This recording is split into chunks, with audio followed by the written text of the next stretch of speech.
क्या कहता है विज्ञान, कैसे हुआ था पृथ्वी का निर्माण? ब्रह्मांड में तारों, स्टार्स और उनसे दूसरे पिंडों का निर्माण कैसे हुआ, यह एक बहुत ही जटिल प्रश्न है। इसी से जुड़ा सवाल है कि हमारी पृथ्वी का निर्माण, फॉर्मेशन ऑफ अर्थ, कैसे हुआ था। सदियों से चल रहे वैज्ञानिक अध्ययनों और अंतरिक्ष अवलोकनों के आधार पर विज्ञान ने कुछ हद तक इस गुत्थी को सुलझाने का प्रयास किया है। पृथ्वी का निर्माण का इतिहास हमारे सौरमंडल, सोलर सिस्टम के इतिहास से अलग नहीं है। लेकिन क्या हम पूरी तरह से जान सके हैं कि पृथ्वी कैसे बनी थी और उसे बनाने में किन किन प्रक्रियाओं और कारकों का योगदान था? आइए जानते हैं कि इस बारे में क्या कहता है विज्ञान। गैस और धूल के कणों से शुरुआत। अरबों साल पहले मिल्की वे गैलेक्सी के एक कोने में गैस और धूल का बादल घूम रहा था। इसमें किसी पुराने तारे के अवशेष भी थे जिसमें बहुत पहले सुपरनोवा विस्फोट हुआ था।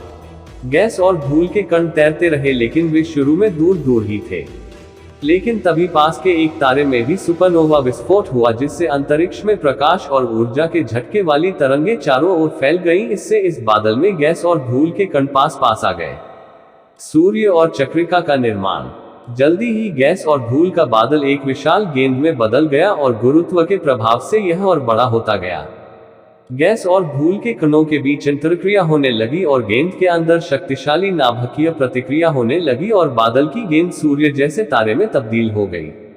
जबकि धूल और गैस का बहुत सारा हिस्सा सूर्य का चक्कर लगाने लगा, जिसे ग्रह निर्माण करने वाली चक्रिका, प्रोटोप्लैनेटरी डिस्क कहते हैं।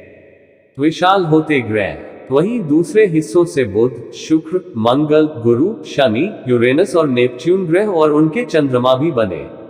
सभी शिशु ग्रह घूर्णन कर रहे थे और अपने आसपास का पदार्थ अपनी ओर खींच भी रहे थे और अपना आकार बढ़ा रहे थे। हमारी पृथ्वी से भी कई पत्थर टकरा रहे थे और उसके अंदर गिर रहे थे। इस पूरी प्रक्रिया में उसका पदार्थ गर्म होता गया और वो पिघली हुई चट्टान की एक विशालकाय गेंद बन गई। Dust to. हमारा वीडियो कैसा लगा? अच्छा लगा तो लाइक और सब्सक्राइब जरूर करें।